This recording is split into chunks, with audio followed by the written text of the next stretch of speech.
जी नमस्कार, स्वागत है आप सभी का एएन टीचिंग के इस यूट्यूब फैमिली में। मैं हूँ Aditya, AN teaching YouTube family की तरफ से। कैसे हैं आप सभी? उम्मीद करते हैं आप सभी अच्छे होंगे, स्वस्थ होंगे, सुरक्षित होंगे। बहुत सारे लोगों का यह सवाल था, बहुत सारे स्टूडेंट हमारे कमेंट बॉक्स में या कमेंट में लिख रहे थे, क्योंकि सीटेट का जब से आंसर किया है तो 7वें चरण में बहाली को लेकर के बच्चा उत्सुक है। और बहुत लोगों ने, बहुत बच्चे ने हमारे ऊपर कमेंट किया कि सर आप एक बार यह बता दीजिए कि बिहार में शिक्षक बनने के लिए हमें सीटेट में कितना मार्क्स चाहिए। हर कैटेगरी के बारे में एक बार वीडियो बना करके हमको बता दीजिए। तो आज फाइनली हम आपके सामने वो वीडियो लेकर के आ गए हैं, जिसमें हम आपको बताएंगे कि बिहार में शिक्षक बनने के लिए कितने मार्क्स का सीटेट में ज़रूरत है, अर्थात कितना मार्क्स अगर आपके पास में है तो आप बिहार में शिक्षक बन सकते हैं। तो एक बार वीडियो को पूरा देख लीजिएगा, उसके बाद में आपको फाइनली लास्ट में समझ में आ जाएगा कि आप बिहार में शिक्षक बनने योग्य है कि नहीं है। और हर कैटेगरी का चर्चा हम इस वीडियो में आपको कर देंगे, ठीक है ना। तो टॉपिक ये है कि बिहार में शिक्षक बनने के लिए कितने अंक चाहिए सीटेट में। तो आपके सामने एक बोर्ड पर देखिए, हमने एक आपको डाटा बना करके रखा हुआ है। सबसे पहली बात, यहाँ पर मेल का हर कैटेगरी लिख दिया और फीमेल का अलग कैटेगरी लिख दी है, ठीक है। पुरुष कैटेगरी में हर कैटेगरी में कितना कितना मार्क्स चाहिए और महिला कैटेगरी में कितना कितना मार्क्स चाहिए, वो बोर्ड पर आपको दिख रहा होगा, लेकिन फिर भी हम आपको पढ़कर बता देते हैं। सबसे पहली बात, अनरिजर्व कैटेगरी में है ना, मतलब यू आर कैटेगरी में है तो आपको चाहिए शिक्षक बनने के लिए बिहार में 90 मार्क्स, है ना। पुरुष वाले यू आर, ध्यान दीजिएगा, महिला वाले यू आर की बात हम नहीं कर रहे हैं। अगर पुरुष कोई है और यू आर में आता है, अनरिजर्व कैटेगरी में आता है, तो उस पुरुष के लिए उसको 90 मार्क्स कम से कम बिहार में शिक्षक बनने के लिए होना जरूरी है। अब इसको समझने से पहले आप एक बात हमारा समझ लीजिएगा कि सीटेट जो होता है, वो सीटेट का एग्जाम कंडक्ट जो केंद्र सरकार कराती है, सीबीएसई कराता है। तो सीटेट का पास कराने का क्राइटेरिया अलग है और बिहार में शिक्षक बनने का नियमावली क्राइटेरिया अलग है। तो दोनों में अंतर है। अब दोनों में अंतर कैसे, वो आगे के वीडियो में आपको समझ में आ जाएगा। देख लीजिए यहाँ पर, तो आप देखिए, मेल अगर आप हैं, पुरुष छात्र हैं, तो आपको बिहार में शिक्षक बनने के लिए जनरल कैटेगरी में अगर आप हैं तो 90 नंबर चाहिए।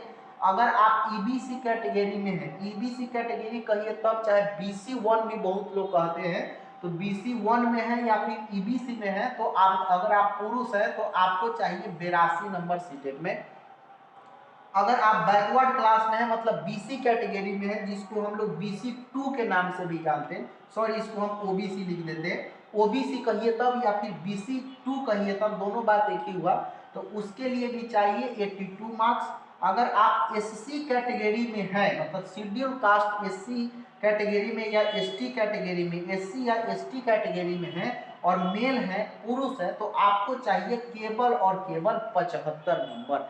मतलब 75 नंबर पर एससी एसटी वाले भी बिहार में शिक्षक बन सकते हैं। यहाँ पर देखिए, महिला के बारे में हम आपको बता दे रहे हैं, महिला का हर कैटेगरी हम लिख करके यहाँ पर बता दे रहे हैं कि कौन से कैटेगरी में आपको कितने नंबर की जरूरत है। यहाँ पर देखिए यू आर, मतलब अनरिजर्व कैटेगरी की हम बात कर रहे हैं, तो अनरिजर्व कैटेगरी में महिला को केवल और केवल चाहिए 82 नंबर। अब यहाँ पर थोड़ा सा एक डाउट होता है। हमने आपको बताया था कि सीटेट के मामला में और बिहार सरकार के नियमावली के मामला में अंतर होता है। सीटेट का नियम यह है कि अगर आप यूआर कैटेगरी में हैं, चाहे आप पुरुष हो चाहे महिला हो, मतलब अगर आप अनरिजर्व कैटेगरी में हैं तो आपको 90 नंबर ही लाना होगा। मतलब अगर आप 90 नंबर से कम ला रहे हो, अगर आप जनरल कैटेगरी के छात्र या छात्रा हो, तो आपके सर्टिफिकेट पर नॉट क्वालिफाइड आएगा, मतलब आप क्वालिफाई नहीं कर पाए सीटेट को। लेकिन यहाँ पर आरक्षण है महिलाओं का बिहार सरकार में। बिहार सरकार यह कहती है कि अगर आपने 90 नंबर नहीं लाया, जनरल कैटेगरी की आप महिला हैं, तो अगर आप 55% मार्क्स मीन्स 82 नंबर ही अगर आप ला पाएंगे, तब भी आप बिहार में शिक्षक बन सकते हैं। लेकिन ध्यान दीजिएगा, यह ऑफर केवल महिलाओं के लिए है, पुरुषों के लिए नहीं। पुरुष को 90 ही लाना पड़ेगा अगर वह अनरिजर्व कैटेगरी यानी कि जनरल कैटेगरी में है तब। अगर कोई महिला ईबीसी कैटेगरी में है तो उसको 82 नंबर लाना अनिवार्य है।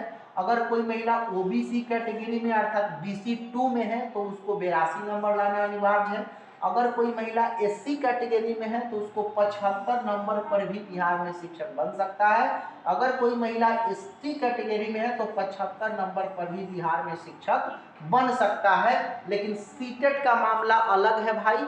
सीटेट में जनरल कैटेगरी जो होता है वो मेल हो चाहे फीमेल हो, आपको 90 नंबर लाना पड़ेगा। और अगर आप किसी reservation category means OBC, SC, ST वर्ग में है तो आपको 82 नंबर लाना होगा। ये मामला सीटेट का है। लेकिन बिहार सरकार में यह बातें कहा गया है कि अगर आप जनरल की महिला है, अगर आप 60% न ला करके 55% अर्थात 82 नंबर ही ला दिए हैं तो आप बिहार में शिक्षक बन सकते हैं। और ये सारा जानकारी पूर्व में की गई बहाली के आधार पर हम आपको बता रहे हैं। जो छठा चरण का बहाली हुआ था वो छठा चरण में जिस क्राइटेरिया को अपनाया गया था उस क्राइटेरिया के आधार पर हम बता रहे हैं। बाकी आगे अगर कोई नियम चेंज होता है तो मैं आपको जरूर अपडेट कर दूंगा।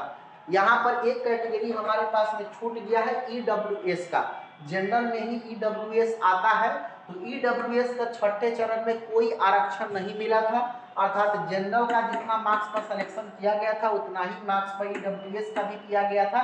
तो इसीलिए हम इसको व्हाट लगा के रखे, इसमें कोई विशेष आरक्षण नहीं है। बस सीट का बंटवारा अलग था लेकिन स्पेशल नंबर में कोई छूट नहीं मिला था। तो ईडब्ल्यूएस वाले का भी इस बार 90 पर ही सिलेक्शन हुआ है। अगर कोई हैंडीकैप छात्र है, पीएच फिजिकल हैंडीकैप है, श्रवण बाधित, मुख बाधित, किसी तरह का फिजिकल हैंडीकैप है, विकलांग दिव्यांग बालक है, तो उसको किसी भी कैटेगरी का अगर वो होगा तो उसको मात्र और मात्र 75 नंबर लाना होगा। मतलब कि कोई भी हैंडीकैप छात्र है अगर वो 75 नंबर सीटेट में ला रहा है तो बिहार में आराम से शिक्षक बन सकता है। ठीक है ना। तो उम्मीद करते हैं कि आपको ये वीडियो समझ में आया होगा और उम्मीद करते हैं कि जानकारी आपके लिए जरूर जो है महत्वपूर्ण साबित होगा, क्योंकि बहुत बच्चों लोगों का सवाल था कि सर इस पर एक डिटेल वीडियो बनाया जाए।